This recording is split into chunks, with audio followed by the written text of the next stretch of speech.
So back in August, I made a little bit of a controversial review where I reviewed the film Watchmen Chapter 1 and was very negative on it. Like, that does also mean I have a little bit of a bias towards Chapter 2 because I'm going in and I'm just like, I didn't really like Chapter 1. Like, what's Chapter 2 of this going to be? Like, it's not like it's just going to be fundamentally different than all the issues that I had with Chapter 1, which, as kind of a recap, like, this is obviously based on the Alan Moore source material of the 80s comic book graphic novel. And this is a fairly faithful adaptation of Moore's comic now in animated form. My criticism really was just, I found the experiment pointless when I watched it in August, where I was just like, hey, like, I have Watchmen at home. Like, I have the graphic novel at home. And if I wanted to watch a 3-hour movie of Watchmen, I'd watch the Snyder version because despite its flaws, at least there is artistry there and there is a vision trying to be captured, where this movie, I don't think, has a vision. So going into Watchmen Chapter 2, I was kind of aware of that. I really did try to make a effort to turn off some of that cynicism going into this and just being like, let's have an open mind going into Watchmen Chapter 2 and see if there are elements that you enjoyed and liked. And to be honest, going into there, like, yeah, there were aspects that I liked and I want to talk about them today, but it's more of the same. Like, it is more of the same. I think this movie is better than part 1 is, or Chapter 1 is, and I'll talk about why I think that, but it's the same fundamental issues I had. I don't find this a particularly interesting piece of adaptation. I don't think there's really any artistic creativity in this. But there are choices in this movie that are well realized in this format and do enough to keep me a little bit more engaged than Chapter 1 did. And we'll talk about them. But yeah, I have some nice things to say. So there's that. But it is more of the same. Like, this is Watchmen for people who don't want to read Watchmen. Like, this is the SparkNotes version of Watchmen. And I think it's a far inferior way to consume Watchmen. So I really would just suggest, like, this is really only for people who are very familiar with the source material. Do not just watch this and be like, well, I got the idea of Watchmen. Like, the comic book, the graphic novel is just infinitely better. The graphic novel is one of the best pieces of literature I've ever read. Like, just straight up, it's a masterpiece. This is Watchmen SparkNotes. And there's nothing necessarily wrong with it. Like, we all read SparkNotes in high school. But it is the case of, you get it. You get the point. You get why it's a classic story. You see why it's quite popular. But it's not the same. It's inferior. And it doesn't have a creative vision. And that's where I struggle with this movie, where I'm just like, okay, like, why am I doing this? Basically, it's not good or bad. Like, the animation of this movie, like, is not good or bad. Like, everything about this movie, I just kind of find pretty just, like, neutral. Like, I don't have a ton of emotions feeling that. And that actually then results in me manifesting into negative emotions, where, for me personally, when I'm reviewing a film, I would rather a film take a bigger, bolder risk and for it not to work out, but I see the artistic integrity trying to be achieved in it. Where a film like this is so neutral, I actually get more negative on it because I'm just like, it kind of feels like, to some degree, you're wasting my time. Maybe that's a fair analysis. Maybe that's a wrong analysis. It's how I view art and when I'm talking about art.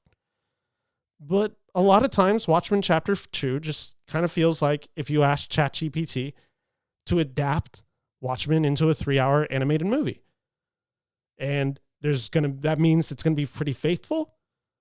It's pretty well captured and realized as an animated art style.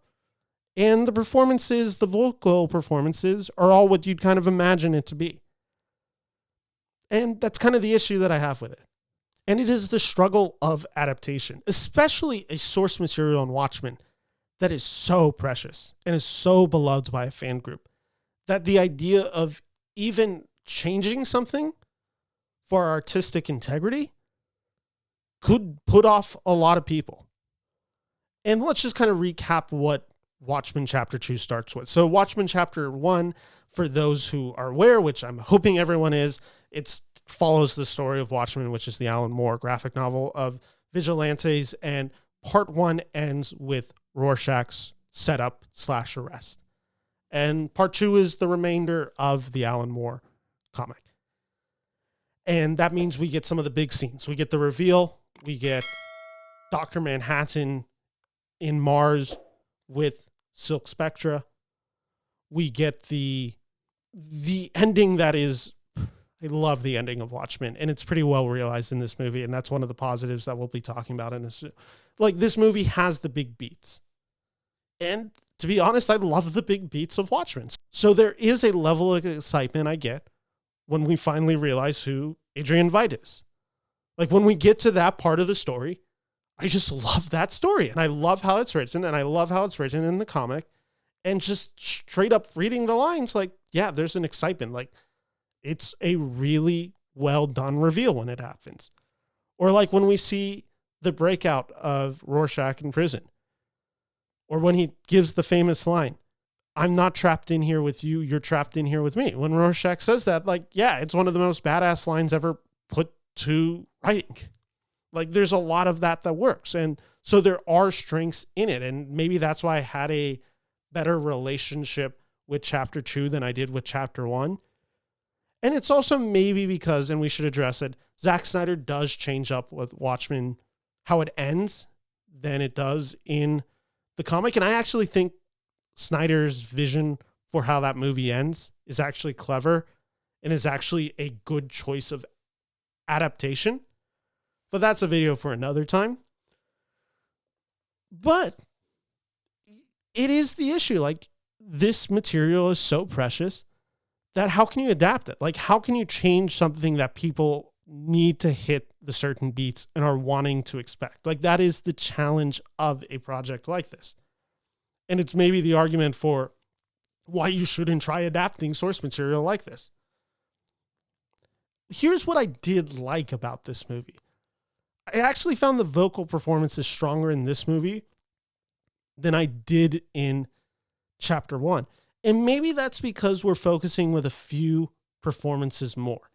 And that is specifically Matthew Rhys, that is specifically Katee Sackoff, and that is Troy Baker. They respectively play Night Owl, Silk Spectra, and Adrian Veidt. And these characters are well used and compelling in this. And these performances, I should say, are well used and compelling. Matthew Rhys and Katee Sackoff have more chemistry than Patrick Wilson and Malin Ackerman. That's because Katee Sackoff is a better actress than Malin Ackerman, who's pretty miscast in Snyder's version. And so to see that storyline realized in this movie is good. And you feel that chemistry that these two characters should have. And it makes there be a tenderness / ugliness in the middle of this story. And it adds for more depth. And I bought more into Silk Spectra as a character than I did in, let's say, Snyder's version. I understood this character better. And that makes scenes like when she's talking to Dr. Manhattan on Mars all the more impactful. And the space that this film allows for moments like this to breathe really works in its favor. They really take their time adapting Dr. Manhattan and Silk Spectra on Mars, because there's a huge reveal in that. We find out who Silk Spectra's father is. And I think it's well earned. And I think there is a real emotional depth that is captured in this form of adaptation. And these moments that are given time are allowed to have impact. Now, I can obviously quibble with the way this movie, again, is just kind of a straightforward adaptation, that the way that it is just like, this is just the panel recreated with pretty mediocre animation. Like, I can quibble with that all, but the source material is strong and it conveys the weight of the source material. When we get to Adrian Veidt and the plan is revealed, it has the impact. That moment works really well. And it's specifically because Troy Baker is a really good actor. And he gives a really good voice performance as Adrian in this movie. And this allows this movie to be just a little bit more. And again, I can have my quibbles. I can have my qualms. I have my issues with this movie as I've laid out. I think the fact that this material uses more of the characters that I don't think part one, like they're obviously in part one and, you know, they're in it heavily, but the most compelling story parts are in part two. Like Adrian Veidt, like the big part of his story is in the second half of Watchmen. Like that makes the movie itself a little bit more compelling than I found chapter one. Ultimately, this movie is kind of the definition of just, it's not for me. I get why it exists. I wish there was more creativity to it. I think Warner Brothers is capable of adding more creativity to it because there are quite literally 30 plus animated films within the DC universe that adapt comic lines. And a lot of them are really good. And they're not just straight adaptations of the comic books. They're usually very faithful. They're usually capturing the spirit, but they make their changes. They adjust where they need to. And I wish Watchmen was something more like that and had more of an artistic style instead of really just trying to mimic Alan Moore's comics and the illustrations. But ultimately, this one is better. I did have a better time watching Watchmen Chapter 2. I'm not going to recommend it because of my issues with it, but I think I gave the first film 1.5 stars. I'm willing to say this film's probably for general audiences, a 2.5. For me personally, it's a 2-star film, but 2 is better than 1.5. So take that for what you will. So yeah, Watchmen Chapter 2 is a better adaptation than Chapter 1 is. So look at me being positive. Thank you all for watching this video. If you like this video, make sure to like and subscribe. And if you disagree, I always love hearing your guys' comments in the comment section below. So leave me a comment. Thank you all for watching. Take care. Bye-bye.